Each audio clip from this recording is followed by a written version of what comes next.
Police उपनिरीक्षक आणि इथे उपस्थित सर्व सन्माननीय नागरिक सदस्य, आज आपण यात्रेसंबंधित यात्रा हा आपल्या बालाजी नगरीचा जिव्हाळ्याचा विषय, तो फक्त धार्मिक विषय नसून तो आपल्या सर्व जगण्याची ती आपली एक काय म्हणतो ना आपण त्या म्हणजे जगण्यासाठी लागतं ते बालाजी नगरीमध्ये यात्रा म्हणजे पार्ट ऑफ लाईफ. त्यामुळे आपले निश्चितच आपल्या ज्या काही आपल्या काही सजेशन्स आहेत ते आपण बघून किंवा आपण अनुभवातून ते आपल्याला सांगितलं आहे आणि प्रशासन व बालाजी संस्थान या सर्व सजेशन्सवर नक्की मार्ग काढेल. आम्ही स्वतः नगरपालिकेमार्फत आणि महसूल प्रशासन पोलीस प्रशासनामार्फत आपल्याला ग्वाही देतो की आपली यात्रा ही शांततेत आणि जास्तीत जास्त चांगल्या प्रकारे कशी होईल यासाठी प्रयत्नरत राहू आणि नगरपालिकेमार्फत जास्तीत जास्त स्वच्छता, पाण्याची व्यवस्था, त्याच्यानंतर लाईट व्यवस्था, आपण त्याची कुठे आता जसे सजेशन दिले की लाईट्स नाही, नवीन लाईट्स लावून घेऊ, बाथरूम्सला जे लाईट्स आहे तिथे रोषणाई करून घेऊ, जास्तीत जास्त आपल्या काही सजेशन्स असतील त्या पूर्ण करण्याचा प्रयत्न 100% प्रशासनामार्फत करण्यात येईल. आणि आपण इथे सर्व उपस्थित राहिला त्या सर्वांचे, सर्व सन्माननीय नागरिकांचे, सदस्यांचे आपल्या प्रशासनामार्फत खूप खूप धन्यवाद. संस्थांचे विश्वस्त आणि आपण सर्वजण जास्त वेळ घेत नाही कारण बरेच वेळ लागलेले आहे.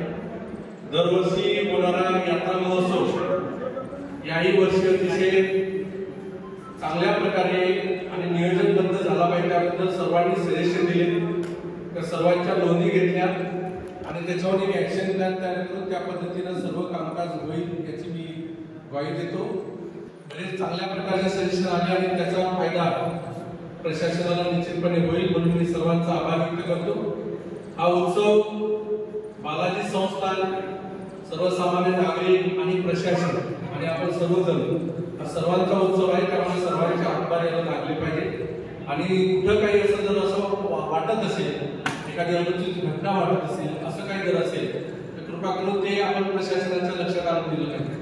जसं आता आपल्या मित्रांनी सांगितलं की काही लोक गर्दीमध्ये फटाके फोडत आहेत, म्हणजे मोठा असं पुतळी बांबसारखे किंवा असं, हे शांततेला भंग करणारा प्रसंग. वेळीच जर आलं तर त्याला वेळीच पायबंद घालण्याचं काम पोलीस प्रशासन त्या ठिकाणी करतं. एखाद्या महिलेला कोणी छेडछाडी करत असेल तिथं आजूबाजूला आपल्यापैकी कोणी जर असेल तर आपल्याला पहिल्यांदा काम आहे की आपण त्याला रोखलं पाहिजे, नाहीतर आपण पोलीस प्रशासनाशी आपण संपर्क साधला पाहिजे.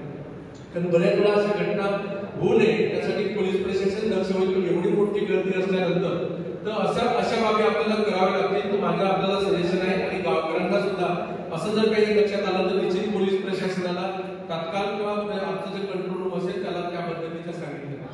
लाईनचा बरेच वेळा मुद्दा काढला की होऊ शकते आपण बरेच वेळा काळजी घेतली तरी एखाद्या वेळेस अचानक लाईन जसं आता मीटिंग चालू होती 2 वेळा लाईन असं पण एखाद्या वेळेस घटना होईल तर त्या कृपा करून आम्ही त्यासाठी दक्षता राहतील. अशा वेळेस कुठलीही दुर्दैवी घटना होऊ नये म्हणून एखादी जिवंत बाळ एखाद्या वेळेस म्हणजे असं म्हणा की एखाद्या वेळेस पडल्या गेली काही झालं असेल तर आपण ज्याला दिसली त्याचं काम आहे की पहिले तर त्याला प्रोटेक्ट करून कोणी जाणार नाही अशा पद्धतीचं जर केलं पाहिजे. कारण त्याला त्या बाबीने त्या घटना केल्या पाहिजेत आणि मग लगेच आपण प्रशासनाला बोलून त्याचं नियोजन आपण त्या पद्धतीचं केलं पाहिजे. अशा घटनाला पायबंद घालावं. ज्यावेळेस 1 ते 1.5 लाख लोक सिटीमध्ये राहतील आणि रस्ता निमुळता असेल तर त्यावेळेस खूप मोठ्या प्रमाणाचा कॉम्पॅक्ट निर्माण होईल.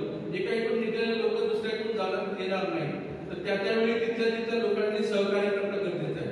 पोलीस किती जरी असले तरी पोलिसांची संख्या आणि जमणाऱ्या लोकांची संख्या ही फार मोठ्या प्रमाणात तफावत आहे. तर त्यामुळे सर्वसामान्य नागरिक म्हणून आपण सुद्धा या यात्रेमध्ये किंवा ज्यावेळेस मिरवणूक असेल त्यावेळेस आम्हाला सपोर्ट करणं गरजेचं राहील. म्हणून पोलीस चित्र ही संकल्पना आम्ही राबवतो. आपण सर्वजण हे शांतता सर्वांना म्हणजे आजचे मेंबर्स असतील त्यांना आपण एक ओळखपत्र देऊन वेगवेगळ्या ठिकाणी आपल्याला कुठं असेल तर आपण त्यामध्ये प्रशासनाच्या सोबत राहू. आम्ही प्रशासनाच्या वतीनं शिवसाहेब आहेत, तहसीलदार आहेत, ठाणेदार आहेत, सर्वात महत्वाचा पाठ त्यांचा राहील आणि रोज फॉलोअप घेऊन या यात्रेच्या दृष्टिकोनातून त्या ठिकाणी काम करावं. एक मला आता शेवटी जाताना मला म्हणजे महाराष्ट्रामध्ये एक जसा गाढवांचा बाजार मी पेपरात वाचलं होतं की बाबा इथं गाढवांचा बाजार भरतो तर त्यांना सुद्धा चांगल्या प्रकारची जागाचा सजेशन आलं तर ते पण आपण त्यांना सर्व बाबी करूया. जेवढे काही पॉईंट दिलेले आहेत त्या पॉईंटच्या दृष्टीतून थोडीशी गैरसोय होऊ शकते. जसं मी आमच्या शिवसाहेबांनी मोबाईल टॉयलेट केली त्याची संख्या फार म्हणजे 20 असेल, 22 असेल किंवा 100 असू शकतो. त्यामुळे गैरसोयी काही बाबी गैरसोय होऊ शकते. ती गैरसोय कमी करण्याचा आपण प्रयत्न करू.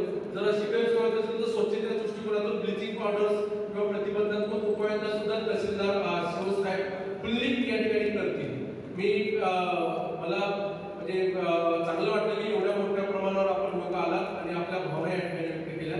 मी प्रशासनाच्या वतीनं सर्वांचं या ठिकाणी स्वागत करतो. आमचे विजय राजे जाधव साहेब विश्वस्त हेही आले आणि त्यांनी सजेशन केलं. आणि आता जसं कोणी सांगितलं तर मला वाटतं की हे झाल्यानंतर यात्रा झाल्यानंतर एक दिवाळीच्या फराळाकरता एक बैठक आपण इथे घेऊया. म्हणजे जेणेकरून दिवाळीचा फराळ वगैरे आणि कंटिन्यू होईल. तिथे थोडंसं लक्षात ठेवा फराळाचं आवर्तन दिलं फराळाचं आवर्तन आपल्याला करणं गरजेचं राहील. म्हणून माझी विनंती आहे तालुक्याच्या की याचं लक्षात ठेवा की आपण ते काम करूया. मी पुन्हा एकदा सर्वांचे आपले आभार व्यक्त करतो. आणि भविष्यात कुठलंही सजेशन असेल मला वैयक्तिकरित्या सांगा, व्हॉट्सअपच्या माध्यमातून सांगा किंवा भेटलं त्यावेळेस सांगा. सर हे करणं गरजेचं होतं, हे करायचं राहिलं आम्ही आपल्या पॉईंट पर्यंत करू. कधी आपल्या सजेशनचं स्वागत केलं जाईल आणि त्याच्यावर निश्चितपणे सकारात्मक विचार केला जाईल. मी पुन्हा सर्वांचे या ठिकाणी आभार व्यक्त करतो आणि काम करतो.